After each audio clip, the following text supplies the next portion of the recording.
let's talk about the most critical and, honestly, the most nerve-wracking part of any speech, the first 10 seconds.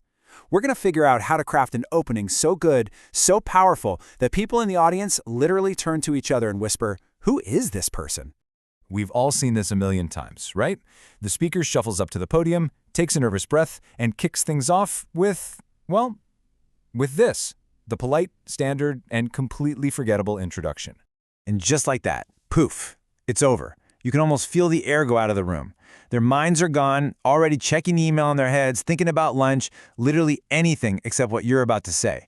The audience is lost, and it happened in the first 10 seconds. This is what we call the safe opening. And you know why it fails? It's just so predictable. It basically screams, "Hey everyone, get ready for a boring, by-the-book presentation." Our job is to do the complete opposite, to hit them with something they absolutely did not see coming. So how do we actually do that? Let's jump into our first two big techniques. These are all about breaking expectations and pulling your audience right into the conversation with you. 70. The average person will eat around 70 insects in their lifetime while they're sleeping. See? I bet I have your full attention now, don't I? A surprising statement or a wild statistic like that just jolts the brain. It flips a switch and makes people lean in, because now they have to know more. But listen, the delivery here is absolutely everything, and this is where most people mess it up. They just rush through it. The pro move is a simple 3-step combo. First, you state the number. Then, you pause. I mean a real, solid 2-second pause. Then, you deliver the full sentence. That silence, it's pure gold. It creates a little vacuum that the audience's curiosity just rushes to fill. Okay, technique number 2 for getting people involved. The classic show of hands. Let's just try it right now. Quick show of hands. Who here actually likes pineapple on pizza? And who thinks it's an absolute crime against food? It's such a simple little thing, but it instantly turns your monologue into a dialogue. But here's the rookie mistake. A speaker asks the question and then just moves on without even looking. It feels totally fake. The pro move is to actually engage with the results. Pause, look around the room. Say something like, "Wow, okay, that's way more than I expected." Or, "All right, a brave few over here." It makes people feel like they've been seen. And when people feel seen, they listen. Now let's build on that feeling of connection. Our next couple of techniques are designed to do something really magical, to transport your audience somewhere else entirely. It's all about immersion.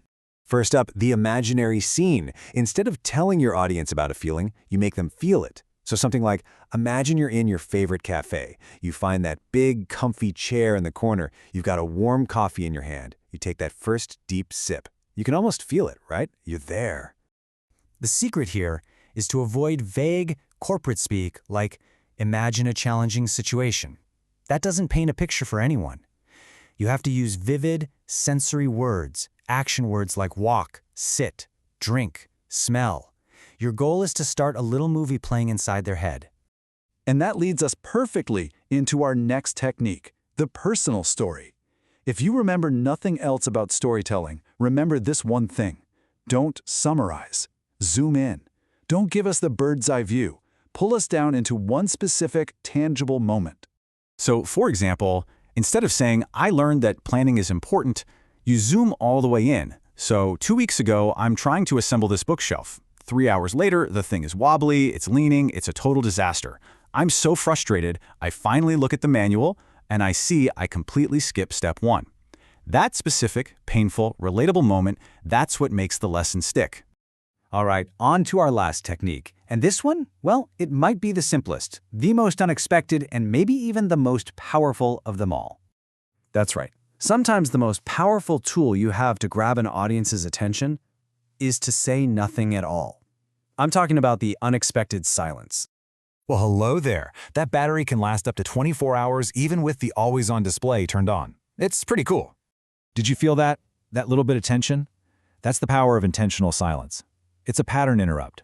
Everyone looks up. The key is you have to hold it for a solid 3 to 5 seconds.